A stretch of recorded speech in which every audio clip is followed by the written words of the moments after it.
नमस्कार सर, आपका क्या नाम और कहाँ से आए हो? मेरा नाम मुकेश दास है, राजस्थान जयपुर से हूँ, ऑटो रिक्शा चलाता हूँ। तो आप जयपुर से आए हो, राजस्थान से। हिसार में किसके लिए आए हो?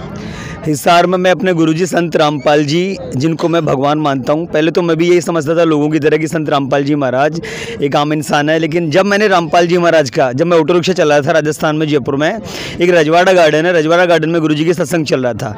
मैं ऑटो रिक्शा रोका, सवारी के लिए गया था अंदर। मैंने सोचा सवारी मिलेगी यहाँ पे, तो मुझे लोगों ने जाने नहीं दिया कि आपके पास गुटखा बीड़ी आप बाहर रखवा के जाओ। मैंने बहुत सारे देखे ऐसे। मुझे लगता नहीं कि ये संत जी कहीं से लग नहीं रहे संत जी, क्योंकि गुरुजी का जो फोटो लग रहा था कुर्ते पजामे में। तो मैंने इनको गुरुजी को ऐसे समझा भाई कोई होगा। अंदर चला गया तो अंदर जाके देखा तो वो रमेणी चल रही थी। रमेणी में मैंने देखा कि सभी लेट के प्रणाम करते, बुजुर्ग लोग भी थे। तो मैंने सोचा इतने बड़े बड़े लोग, बुजुर्ग लोग भी प्रणाम करे तो मैं भी लेट के प्रणाम कर दिया गुरुजी को। मैंने ज़िंदगी में एक प्रणाम करी थी, तो उस एक प्रणाम के प्रतिफल में गुरुजी ने मुझे शरण में लिया और आज मैं इस भक्ति से जुड़ा हूँ। तो उससे पहले आप कोई भक्ति करते थे? उससे पहले मैं जैसे हमारे राजस्थान में सवाई माधोपुर जिला बरवाड़ा, जिसे चौथ माता करवा चौथ का जो व्रत करती औरतें, वहाँ पे जाया करता था, बकरे चढ़ाया करता था मैं माता जी के, और माँ भगवती की जागरण किया करता था। गायक कलाकार भी था मैं पहले, और माता जी के जगरात्रों में जाया करता था और माँ भगवती की पूजा किया करता था। 9 दुर्गा का मेरा इष्ट था पहले। और नवरात्रों की जैसे उस रजवाड़ा गार्डन में मुझे पुस्तक भी मिली थी, 20 रुपये की पुस्तक दी थी, लेकिन मैंने बोला उनसे कि मुझे पुस्तक नहीं चाहिए। तो 20 रुपये उन्होंने बोला कि भगत जी आप पढ़ोगे? मैंने कहा मैं पढ़ दूंगा, फ्री दोगे तो पढ़ूंगा। मैं उस बुक्स को ले जाके मेरे कमरे पे पटक दिया। मैं किराए से रहता हूँ राजस्थान के अंदर। गाँव मेरा 50 किलोमीटर दूर है, गाँव कोथुन गाँव मेरा, डिस्ट्रिक्ट जयपुर में। तो कमरे पे पटक दिया। तो मैं कुछ दिन बाद में उस पुस्तक को पढ़ा। नवरात्रे आ गए थे। नवरात्रे पहला नवरात्रा, दूसरा और तीसरा नवरात्रा, यानी नवरात्रे की रात में मुझे नींद नहीं आ रही थी। तीसरे नवरात्रे की रात में माँ जैसे माता के केले जो भी करते हैं, चुनरी उन्नी उड़ाना, अच्छी तरह दरबार बना के और दीपक लगाया करता था, माता जी का बड़ा वाला दीपक भर के। तो 12 बजे मैं उस बुक्स को पढ़ा। ज्ञान गंगा पुस्तक का नाम था। ज्ञान गंगा पुस्तक को पढ़ने के बाद में मुझे पता लगा देवी देवताओं के बारे में कि सृष्टि रचना कैसे बनी। परमात्मा ने ऐसी प्रेरणा करी कि मुझे सृष्टि रचना ही पढ़वा दी उसमें। तो सृष्टि रचना पढ़ते जो दीपक तो चल ही रहा था माता का, मैंने रात में 12 बजे बंद कर दिया दीपक। मुझे फिर मेरा दिमाग खराब हो गया कि मैं किसकी पूजा कर रहा हूँ, क्योंकि ये तो है ही नहीं, ये तो ऑल कंट्रोलर है नहीं, भगवान तो कबीर साहब है। मुझे उसमें पता लगा एक रात में, मुझे पता। अगले दिन मैं सुबह उठा ही नहीं सो के, मैं ऑटो चलाने में थोड़ा लेट ही गया। दीपक नवरात्रि जैसे दीपक लगाना, सुबह नहाना धोना, मैंने कुछ भी नहीं किया और उस बुक्स को लेके ऑटो में रख के मैं चला गया। तो 2-3 करीबन 9-10 दिन मुझे लगे थे पूरी बुक्स को पढ़ने में। पढ़ने के बाद में फिर मैं पागल सा हो गया कि मैं अगर मुझे काल मार सकता, आज भी मार दे, अभी मार दे 5 मिनट में, अगर मेरा ये शरीर मैं छोड़ दूंगा तो भाई मुझे तो मैं काल के जाल में गधे कुत्ते बन के घूमूंगा। तो अब मैं पागलों की तरह घूमता रहूं कि मुझे कोई ये मार्ग मुझे कहाँ से मिले, क्योंकि मुझे गुरु भी बनाना था, क्योंकि मैं गाने बजाने का काम था पहले मेरा, तो मैंने गुरु नहीं बनाया था। जैसे गाने बजाने वाले मेरे गुरु थे, हारमोनियम बजाना सिखाया मुझे, तो इन्हीं को मैं गुरु मानता था। लेकिन मेरे मामा मुझे ये कहते थे कि कोई दामाखेड़ा से साहिब बंदगी वाले हैं, कह कि तू भूटानपुर पता नहीं कहाँ चला जा, वहाँ पे जाके वहाँ गद्दी से नाम दीक्षा ले ले। तो परमात्मा ने ऐसी दया करी मेरे ऊपर कि मुझे 15-20 दिन पहले ही वो बुक्स मिली थी। और उस बुक्स को मिलने के बाद में जब मैं उसमें पढ़ा तो मेरा तो कि इस बुक्स के बड़ा तो गुरु हो ही नहीं सकता मेरा कोई। जो ये किताब है तो ये किताब ही मेरी गुरु है। मैंने अपने सीने से लगाई किताब पर कि परमात्मा मैं क्या करूँ, समझ नहीं आ रहा कुछ। मामा बोल कि वहाँ चला जा, और मेरा दिमाग नहीं कर रहा जाने का। तो मैं दुर्गापुरा स्टेशन, रेलवे स्टेशन है दुर्गापुरा रेलवे स्टेशन पे खड़ा था मैं। वहाँ पे 2 बंदे आए, वो कबीर साहब की बातें कर रहे थे। मैंने उनके पास गया और मैं बोला उनसे कि भगत जी आप एक कबीर जी के बारे में जो बातें करो, तो आप ये बुक्स कह रहे आपने पढ़ी है बुक्स? कि मैंने पढ़ी, मेरे को अब इससे जुड़ना है कि आप और 3 दिन तक पढ़ दो। मन भगत जी 15 दिनों को पढ़ते मैं तो पागलों की तरह ढूंढ रहा हूँ कि मुझे कोई मिले।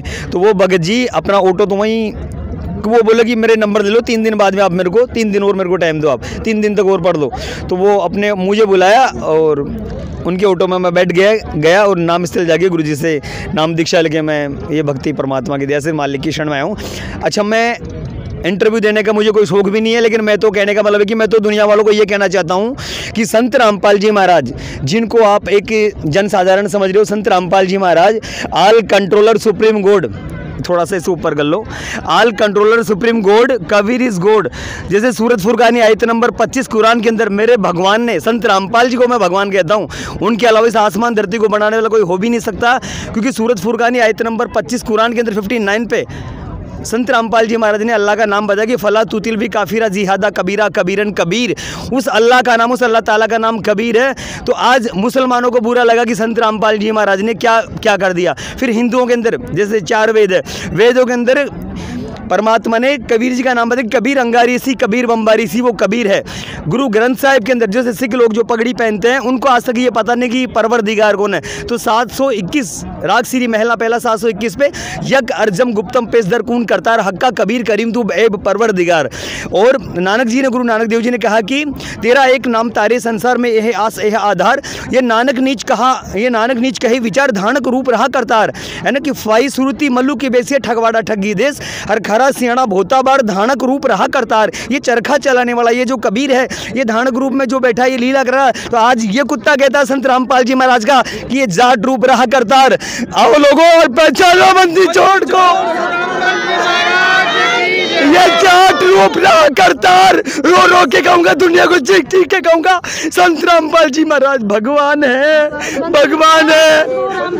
और मानना पड़ेगा, मेरे गुरुदेव ने वो लीला कर रहे हैं जैसे आज हम दिन की रमेणी करते हैं। रमेणी के अंदर मेरे गुरुजी ने कहा कि यह लीला परमान जो सतगुरु को आराध सी, इस लीला को वही जानेगा जो सतगुरु जी के शरण में आएगा, उनसे जुड़ेगा, वही समझ पाएगा। अन्यथा कि लीला अवगत की गति नहीं जानी, लीला अगम अगाध है, इसको कोई नहीं जान सकता। संत रामपाल जी महाराज के शरण में आओ, उनके अगर नहीं तुम्हारे समझ में आती तो उनको एक प्रणाम कर लो।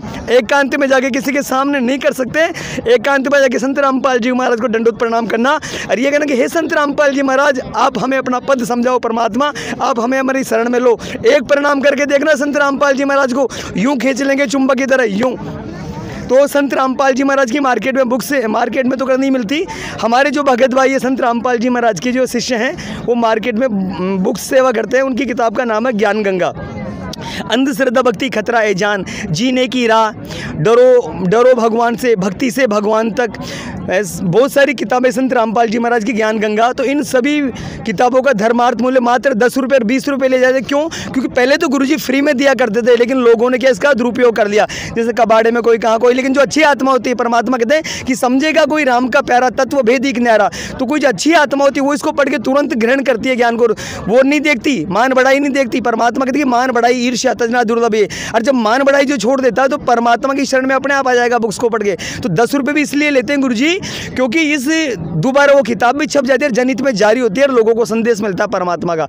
तो मैं तो यही कहूँगा कि संत रामपाल जी भगवान की शरण में आए और अपना कल्याण करवाएं। सत साहेब बंदी छोड़ सतगुरु रामपाल जी भगवान की।